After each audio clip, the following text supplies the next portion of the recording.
Coming up on Tech News Today, the FBI wants to break your encryption. We find out if IE9 is cheating or not. Hulu Plus gets cheaper, but is it enough cheaper? And we'll help you get your GPS to speak Navi. I see you, and you're going to see TNT next. Netcasts you love. From people you trust.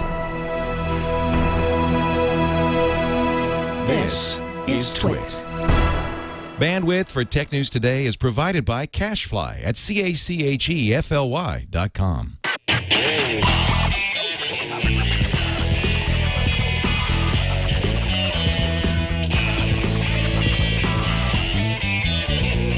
This is Tech News Today for Wednesday, November 17th, 2010. Tech News Today is brought to you by Ford and the new Ford Fiesta. With an EP estimated 40 highway miles per gallon, no other compact car is more fuel efficient, and fuel economy is just for starters. The 2011 Ford Fiesta. Ford invites you to drive one at a dealer near you. And by Carbonite. Backing up the files on your PC or Mac is safe and easy with Carbonite.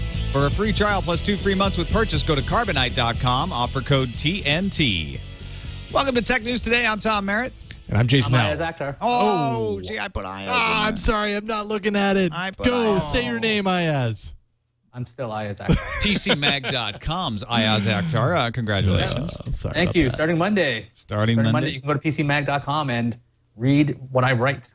You'll be writing slideshows or something, right? Yeah, effectively. It's basically that diggable link bait stuff, you know. Nice. So the good stuff. They put me on the link bait. Yes. Tasty. I'm happy to be there. So go fishing for hits. Hey, are you excited about the Hulu update?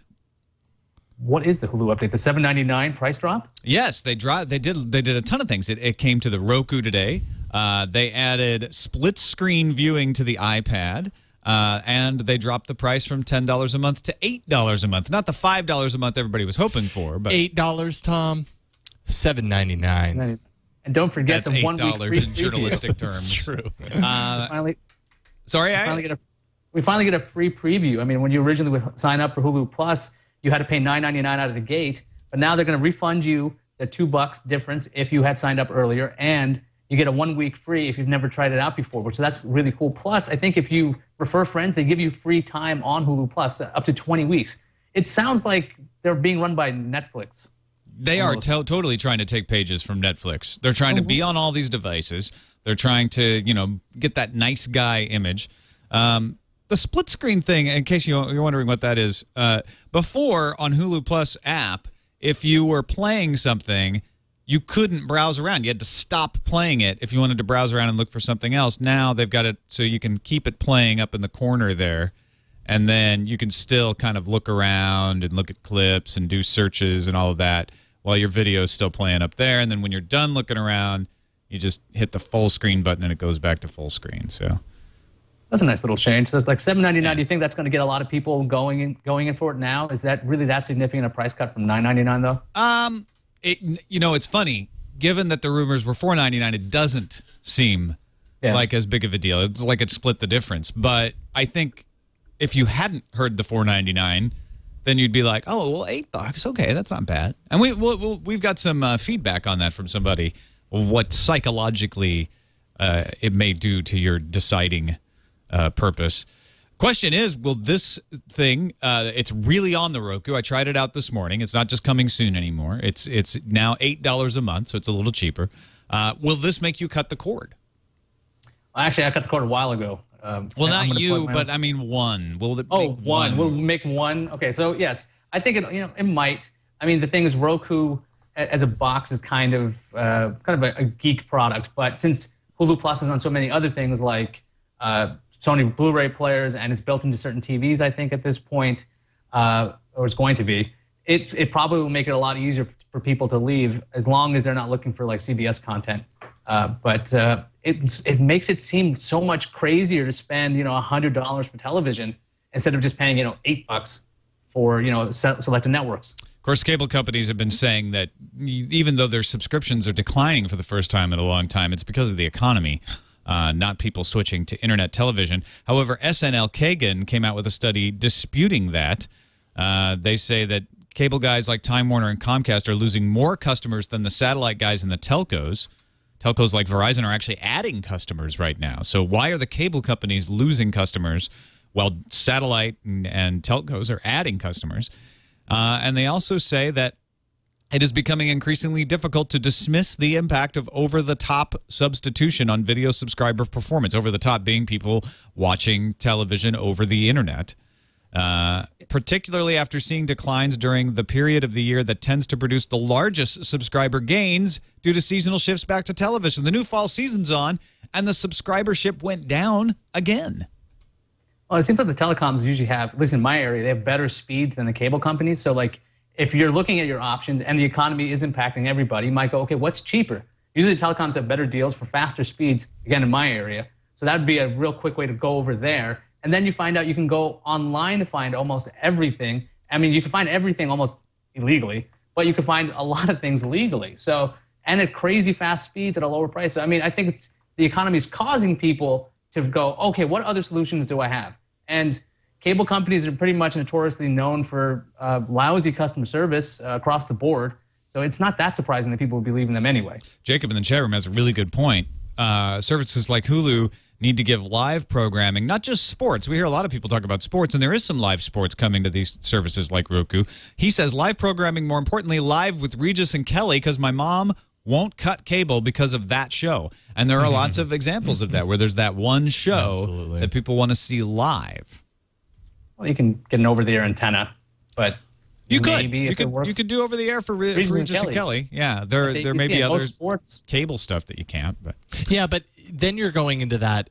Yeah, you get a little bit over here, and then you also have to do a little bit of this over there. Which, if you're trying to convince your mom to do this, she's never going to buy into that. The fact that a box can get everything except that one show that she now has to remember to, move over to the antenna. That's actually where a TiVo situation or a Media Center PC or even a Google TV comes in handy, because they take in the tuner and put it all in one interface. Yeah. I'd argue that even crazier, if you want to build macros for your Harmony remote, you can just put the channels you want right there.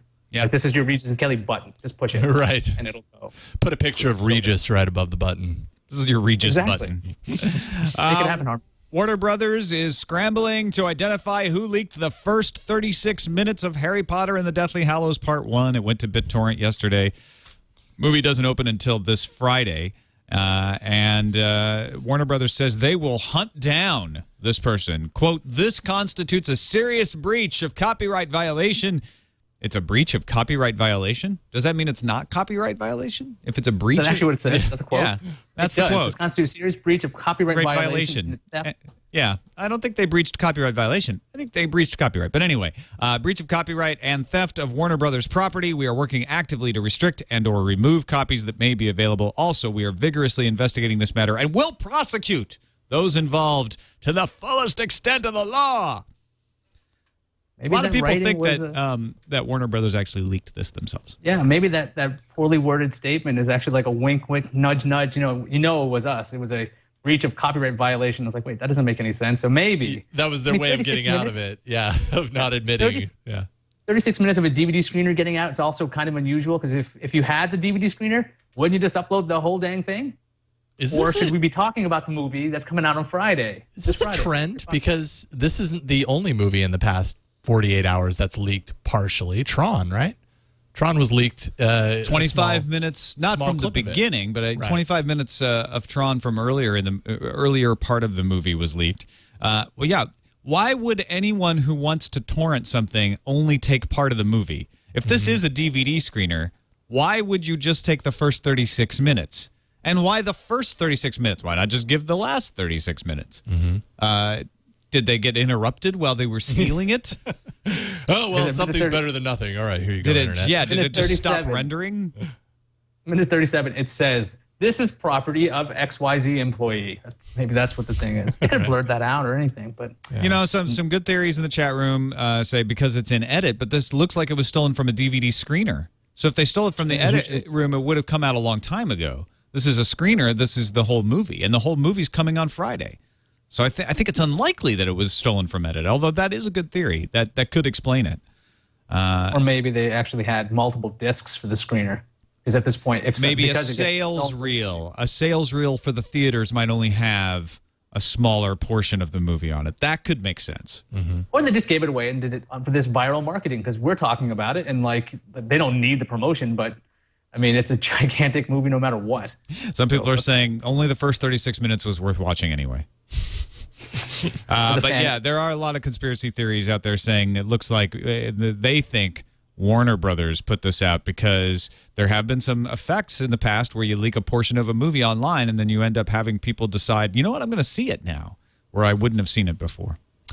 A new Amazon movie studio just wants to bring movies right to you. Actually, that's not exactly true. New Amazon studio launched today. There's a video of it up if you want to get the full scoop. But it's essentially a year-long contest, and you win money monthly as well as money at the end of the year, and the overall winner has a chance of their movie being made by Warner Brothers Pictures. Here's the scoop on it. Best movie uploaded before the end of January 2011 will receive $100,000, and the two best scripts uploaded get $20,000. By the end of the year, the best script will get $100,000, and the best movie will get $1 million. And after December 31st, a panel of judges will evaluate the screenplays and test movies for commercial viability. Once selected, Warner Brothers Pictures gets first right access to the production. Anyone whose film or screenplay gets selected for theatrical release will then get $200,000 paid for the rights. So you've gotten $1 million. Presumably, you might have won one of the months, and you got $100,000, and then you get another $200,000 for the rights. And if your movie makes $60 million, you get a $400,000 bonus. Only $60 million? You only have to make $60 million? Yeah, that to get to trigger the $400,000 bonus. Yeah. Yeah, I mean, that seems like it's going to be hard to get to. But then again, I'm really more interested in the fact that Amazon, in some degree, is becoming a content producer. I mean, they have Amazon VOD, and let's say Warner Brothers declines making this movie. Is Amazon going to see it through? Are they're going to have first rights to run this on demand? I mean, are they going to bypass things like Starz and HBO? Because they probably will have a deal with the content producers. Like, oh, by the way. Well, they obviously have a deal with Warner Brothers because Warner Brothers gets right of first refusal. So, yeah, you would think Amazon said, and by the way, as part of that, once it's out of the theaters, it's coming right to Amazon VOD, right? Or they could have something even crazier where they actually do an on-demand release at the same time and see how much money you can make on it. Yeah, I mean, that's way too crazy to think. That's wishful thinking. It's because they have a studio, an actual existing movie studio on board. I mean, they're calling this Amazon Studios, but Amazon's really not doing the studio part. It's a big contest that they're running. But you're right. They've probably got all kinds of other rights in there. The thing is, if you have an idea, if you saw the actual videos on Amazon, they're saying if you have an idea and you can't actually produce it yourself, you can do something like an animatic and show your story that way. So they're not actually asking you to raise $200,000 on your own and go shoot your own alien flick out there. Right. They're saying you can do a bunch of drawings and everything. And I thought that was kind of a neat thing. It kind of gives anybody out there with enough free time can probably put this together using like, I guess, a pen and paper if they really wanted to. And the scripts thing, somebody can take one of your scripts and shoot it and put it up and possibly win. And I don't know how that works, but you get something as the script writer. So there's a kind of a crowdsourced collaborative part of it too. You can even revise people's scripts and resubmit them, and then everybody gets something out of it. So two things here. One is if you think you've got a good shot of your movie making it, don't do this because you can probably get a better deal if your movie's actually really good. But if you're like most people and you just can't break in, it might be worth doing. But read carefully what can happen to your script because there's a crowdsourcing element to this, and you are required to sell the rights at the end. Plus, you're exposing your content to everybody in a way that they could just take your idea. Yeah. So the question is, is the exposure worth it to you? Yeah. I mean, exactly. If this movie does, yeah, it could be. I mean, like if you never had a chance at this and you've been constantly, the doors have been closed in your face. This is a good start for somebody, but like you're right, you can lose a lot of rights here. So that's go cautiously. I'm just going to tell you guys because I don't want this idea to get stolen, but I have a movie idea. It's about a girl who's trying to make it in a corporate world, and this guy ignores her for a long time, but then she meets him at a bar, and they hit it off, and they fall in love, but then it all falls apart, and she loses her job, and it looks like everything's gonna be bad, but at the end, there's this crazy coincidence, and they get thrown together again and realize their love for each other. What do you think? I think it's brilliant. It's groundbreaking. It's going to be it's like no other rom-com I've ever heard. What? No other what? Never mind. We need to thank our sponsor, Sport. Sport is not sponsoring this show, but Ford is, and we thank them. That's why we make sure to pronounce their name correctly.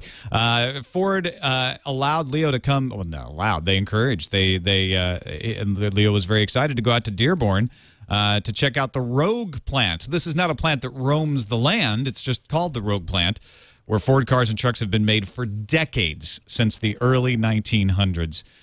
They processed all the materials on site, and they've been turning their Dearborn plant into an environmentally friendly plant. Rooftops covered with succulents. They keep the facility cool during the summer, reduce energy costs. And Ford has a commitment to the environment, not only in its facilities, but in its cars, too. You've probably heard somebody here, whether it's Leo or myself, talk about the EcoBoost V6 engine. That is a 365 horsepower engine, standard on the Taurus show. Delivers a lot of power of the V8, does it with direct fuel injection. That makes it more fuel efficient. There's also the 2011 Ford Fiesta, the most fuel-efficient compact car on the road today. It's an EPA estimated 40 highway miles per gallon. Ford has been an innovator throughout the decades, from their assembly lines in the 1900s to the innovations they're continuing to bring to the market today. EcoBoost engine is in the Taurus show. The 2011 Fiesta is so fuel efficient, 40 miles per gallon on the highway. And, of course, voice-activated Ford Sync, the in-car communications and connectivity system, standard on many Ford, Lincoln, and Mercury vehicles. Optional on many. We invite you to stop by a dealer and drive a new Taurus show or Ford Fiesta this week. See what innovations at Ford are all about. IE9. It's either an incredibly well-performing browser or a cheater.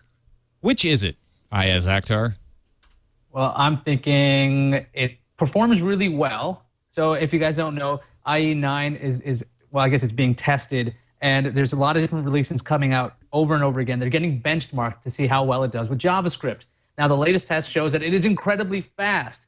But the problem is people took a look at the code, and they're saying that Microsoft tweaked their code just to cheat the benchmark. Now, whether this is just a bug or not is unknown, but a lot of people are basically pointing the finger at Microsoft saying, you gamed the system. How dare you do that? Yeah, it was an investigator was looking into why IE9 had such better performance than other browsers in the new platform preview that came out. Ars Technica has the numbers up here. I mean, it was over 10 times better than Firefox 3.6.12. And Firefox was the second, number 2 on this IE8 platform preview. What is this, platform preview 7? Yeah, IE9. I'm sorry. I'm sorry. It was better than Chrome. Chrome was the number 2. Incredibly better. Sayer investigated. What is this guy's name? Rob Sayer, and a Mozilla engineer, investigated modifying the code for the test used in the SunSpider benchmark. He made 2 variations, one adding a true and another adding a return that should not have done anything, but actually changed IE9 to take 20 times longer with the 2 new tests while not affecting other browsers. So the Y Combinator started to turn aflame with people speculating, was IE9 cheating? Was there a problem with the SunSpider benchmark? And the persuasion at this point seems to be going in the favor that it looks like IE was gaming SunSpider, that there is a flaw. Like, it's kind of both are true. SunSpider has a flaw that if you're aware of, you can take advantage to tweak your results to look better. Although if you don't take advantage of it, it wouldn't affect the results. Otherwise, SunSpider is fine. I'm surprised more people haven't gamed the system before, because if Microsoft did game this, well, good on them. I mean, there's some kind of super like, oh, there's a code amongst us coders, and we have to make sure that we don't game the benchmark. I mean, Microsoft for years has been getting flack for an incredibly slow IE and the lack of, I don't know, browser compatibility with standards. So if they actually went out there, figured out the benchmark, gamed it, I mean, everybody else could be doing the same thing, or they will now, or the benchmark will change. So I'm kind of impressed by this. If this is a gaming, if this is just a mistake, I kind of doubt it. Ars Technica's Peter Bright says, even if they are gaming the system, Internet Explorer 9 in this platform preview works really well. I mean, it's surprisingly well in real life performance, not just benchmarks. It's pretty snappy. So sometimes people forget that benchmarks aren't necessarily infallible. I mean, real world tests are way more important, and it's basically your perception. Because if you look at that chart again, the difference between between Chrome and IE9 is not that big on the actual chart. So it might be like a couple milliseconds that you will probably never notice. But I'm very impressed with this. CLT Steve passing along that Ed Bot says there might be problems with the results, but there should not be any insinuation of cheating or misbehavior. So the debate rages on whether this was on purpose, whether it was a mistake, what exactly happened. Fact of the matter is, SunSpider as a benchmark is going to be coming out of this suffering. It's going to be questionable after this for a while, I have a feeling. The FBI showed up in Silicon Valley on Tuesday, that's yesterday, to persuade Facebook, Google, and other technology companies to break encryption for them, please. Right now, the FBI gets ISPs to agree to implement wiretaps. This is under the Communications Assistant to Law Enforcement Act. The FBI would like to extend that to communication service providers that encrypt communication, like Skype, like Google, like Facebook. So if you're end-to-end encrypted, the FBI would like to be able to come in and say, we know that Jason has encrypted his connection with Iyaz, but we know they're up to no good. Please let us tap that. We need you to build in a back door when you design these products. That's a bad idea. That's a really, really bad idea. I can't believe either one of you aren't like falling over up in shock. arms. Yeah.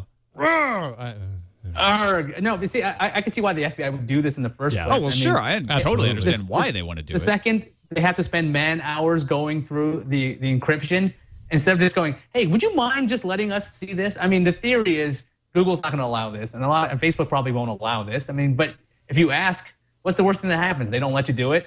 So, I mean, it's basically probably no. If they ask, the worst thing that happens is that they let you do it, and then suddenly there is an encryption backdoor built in that not just the FBI can use, but every hacker on the planet will be able to use. Because when you break encryption, you break it for everybody, including the smart people that can figure out how to get it. The idea in designing encryption is to keep people from getting in, unless they are authorized with an actual key, not providing a second way for somebody to secretly get in without the person who encrypted it knowing that they got in.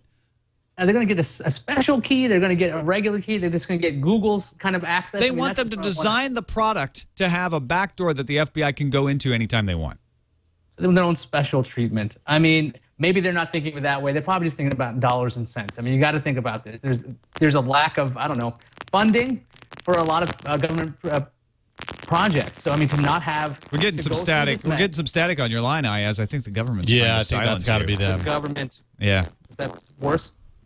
Better? I don't know. It sounds like when the driver on those USB headphones goes bad, but I know you're not wearing those, so I can't tell why.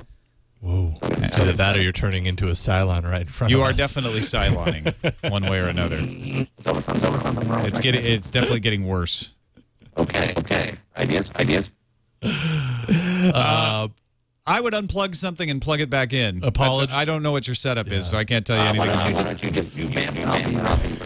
All right. Apologize to your robot overlords immediately. It sounds exactly like the Plantronics headset when it starts to Cylon, and the solution to that is you unplug it and plug it back in. But now you sound fine. Yeah, you actually sound better. Yeah, I've switched to a different headset. Well, now you sound good. A little tinny, but better. No echo. Well, Twitter is going to sell 50% of all tweets for $360,000 a year through a company called GNIP. They announced this at the Defrag conference outside of Denver. GNIP will offer 50% of all messages posted to Twitter for $360,000 and 5% of all messages for $60,000. Now, this is not a consumer thing, obviously. I mean, you're not going to pay $360,000 for this. But if I'm a data mining company who wants to know how to market, who wants to look for trends, who wants to figure out what's hot on Twitter, this is definitely something I would pay $360,000 for, even at only 50% of the messages. I love this. I mean, basically, it means that we're not going to be seeing a ton of ads on Twitter. We're not going to see a lot of promoted junk, right in the middle of your feeds, because everybody else is paying to see what Twitter has. And the funny thing is, it's only 50% for 360. So obviously, you're going to want everything because you don't know what you're going to get, the good half, the bad half. I mean, so $360,000, and obviously, this won't be an exclusive deal. So they'll be able to give it to a lot of different companies so they can do research. And Twitter's actually going to make some money. This is actually a pretty good idea. Now, Twitter currently delivers what they call a spritzer feed. that delivers a random selection of 2% of all tweets. They'll continue to do that for free, but they have a larger so-called garden hose that will no longer be made available. So you'll have to go through GNIP to get anything above the 2%. And there's lots of black market. I don't know if it's really a black market. It's more of a gray market of people who just harvest Twitters because they're there on the web and take that data and scrape it themselves and sell it. So this will be a competitor to that. But yeah, this is how Twitter makes money. This is why when you look at Twitter and you say, well, where are all the ads? Why aren't they pushing ads more often? And they've done little things here and there with the promoted tweets and all that. But they're being very smart about not overloading it with ads because they know they can make some big bank with this kind of data mining. And they're really smart by giving away that 2%. It's like a drug dealer kind of thing. It's like, here's that 2%. See what you can do with it. If you paid us more, you can see a whole lot more information. So this is going to be good. That means Twitter's going to be around so we can write nonsense for a long time. Thank goodness. And try to spike the system with RT if you agree. Use that hashtag today. Google has launched something called Boutiques, a new way to shop for fashion. It's all women's clothing right now. They do intend to expand it. And you can't really tell it's Google if you didn't know. When you go there, there's hardly an identifying mark. It's not really different from YouTube in that respect, though, but this seems to have come from within Google rather than like YouTube being bought from the outside. Yeah, if you go to the About Us section, that's when you first see Google's name. And then maybe the beta's a tip-off, but I mean, everybody does that. Right, anything with beta must be Google. Currently, they have like all women's clothing. They claim that they're going to have, they're going to widen their selection soon. But like it has a social element too. So if you want to dress like a celebrity, you can start following them and start picking out all clothing from them. So it's this kind of, it's an interesting, I guess, venture into shopping again for Google because they've tried with Frugal. They tried with Google Product Search. And I think now it's just called Google Shopping. And this thing is devoid of the Google branding. And maybe boutiques.com, maybe it'll be good. I think this is a great idea on their part. The idea of them figuring out how to take things that they do and divorce them from the Google brand and try to spin them out as separate companies, a la YouTube, is very smart. We'll see if it works. But, you know, everything being in the Google universe is starting to really weigh on people. Like, gosh, do I want to go to Google's fashion shopping section? I don't know. They know so much about me already. Well, they may still know stuff about you since this is run by Google, but it doesn't feel like it. This looks like something where they're said, hey, you guys go create a fashion-oriented shopping site based on what we do with our technology, but don't make it a Google property. And I think that's very smart to diversify in that way. Yeah, the different look, because the Google look doesn't necessarily work for everything. Exactly. Because that stark white and blue you keep seeing on that silly multicolored logo, it doesn't feel as comfortable. You look at this boutiques thing, it looks like this upscale kind of shopping site, and that's what it's supposed to feel like. Yeah. So this is a good move, especially for their target audience.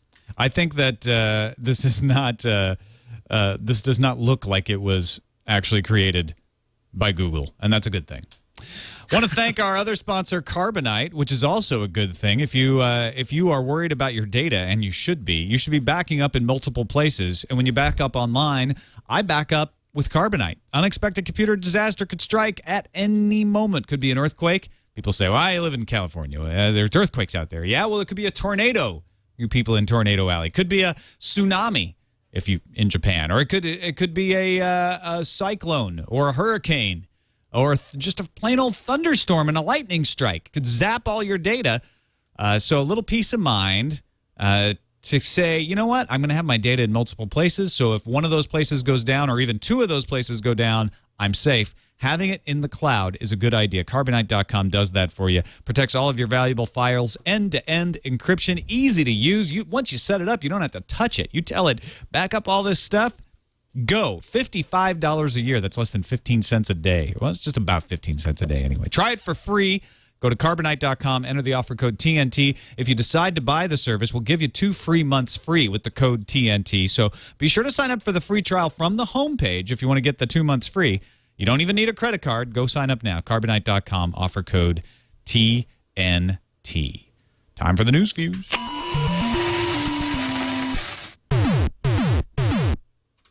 The Mark Zuckerberg of real life is much less obstinate than the one in the social network. On stage at the Web 2.0 conference, Zuck admitted he isn't sure Facebook is 100% right in preventing Google and others from automatically importing email addresses from Facebook. So he's not being all like, they're wrong. He says that the company is still weighing the possibilities and that it believes in openness. So Mark Zuckerberg is not infallible. Good to know. Net neutrality arguments are over. Maybe. On Tuesday, Comcast executives proclaimed consensus on net neutrality is at hand. However, the UK's culture minister revived the argument that content companies should pay to be on the internet, inciting protests from all kinds of groups. Apparently, Minister Boxee is under the impression that everyone gets a website for free without having to pay to access the internet in the first place. If you thought the Nexus S Eric Schmidt showed off at Web 2.0 looked curved, your eyes don't need checking. You were right. It had a concave glass front. Engadget reports Samsung's been shopping this curved display technology to carriers for a while. Sprint bought the line, but Samsung couldn't deliver the product in the right volume, so that's where the Nexus S might come into play, says Engadget. You can use your Nexus S to play with Google Docs. They just added mobile editing to its text documents to go, alongside the ability to edit spreadsheets. Edits show up in near real time across platforms, and you can even edit embedded tables. Android allows you to insert text using voice recognition if you want. Google Docs will support Froyo and iOS 3.0 and newer devices with 3.0, with the functionality rolling out over the next few days. Hey, I can do my NaNoWriMo book on my iPad now. That's great. A company called Gravity wants to use your Twitter account to make websites suit your tastes better. They've demoed an app called The Orbit that takes a user's Twitter account, computes a topic the person is interested in, or topics that people are interested in, and the network you are connected to, and eventually they suggest a site like the New York Times, for instance, could order up front-page stories based on Gravity's assessment of your social interests. This is a test. May soon come as a text message. The emergency broadcast system is coming to your cell phone. Alcatel-Lucent is creating a broadcast message center that will allow government agencies to send cell phone users specific information in the event of a local, state, or national emergency. Geographically targeted text messages could warn of a tornado or major road closure, for example. Here's a new use for your Facebook.com email address, debt collection. Melanie Beecham says that a collector from Mark One Financial contacted her relatives about her past due car note on Facebook. She is filing suit, alleging that the company is harassing her family. But frankly, I'd rather have them go to my family on Facebook than continue to call during dinner time. So public humiliation over phone calls. Good to know. Yeah, maybe. Turns out Google and Amazon had a shot at getting the Beatles catalog, and Google doesn't even have a music service yet. EMI CEO Roger Faxon got the negotiations going in earnest over the summer. After rapid negotiations involving Apple Core CEO Jeff Jones, Faxon, and Steve Jobs, a deal was hatched, and the parties set about planning the announcement. All right, CLT Steve pointed out that Wall Street Journal just broke a story that Verizon might charge by speed as well as amount of data when they roll out LTE. So a little bit like your DSL provider does, where you can buy, like, you can get the 1.5 megabits, or you can get the 720 or the 360. They might give you multiple tiers to pay for, so that's kind of interesting. And finally, Navi on your GPS device. That's right. I didn't tell you about this one, Iyaz, but what do you think of driving around and having your GPS tell you to Min Ftar, Min Skin? Do I get papyrus like text subtitles or what? I see you. Oh no. Yeah, you have to. I don't know if you have to dress in blue to use it, but a German company called well, actually, it's Garmin sat navs in Germany is citing public demand for the feature. And they are putting Navi out for their Garmin public devices. Demand? Who are these? Who are the people asking for this, and why? Why would you want to be more confused? I mean, isn't that why you have a GPS? It's supposed to tell you where to go. Exit roundabout. Oh, cripes! So like it'll take you twice as long to get there. Why does everybody who's Navi talk so angrily? It's like they're speaking Klingon or something. All right, let's move on to the calendar. It's Jimmy Kimmel's National Unfriend Day. Have you unfriended someone today? Not today. I will after the show, I think. I think I'm going to do it right now. Who are you going to do, Tom? I don't know. Let's see. Jimmy Kimmel has said you don't know all the people you have on your friend list, so you need to just go in there and unfriend someone. So I'm going into my Facebook right now. No, not Natalie. Not Who is this Tom Merritt guy? These are recent friends. I can't do it to a recent. Yeah. So I got to do. I'll be deleted in 3. Looking for Iyaz Akhtar. There's only like one of them, so just find that guy and get him out of there. Yeah. Huh. Becky Worley. There we go. Removed from friends. See ya, Becky.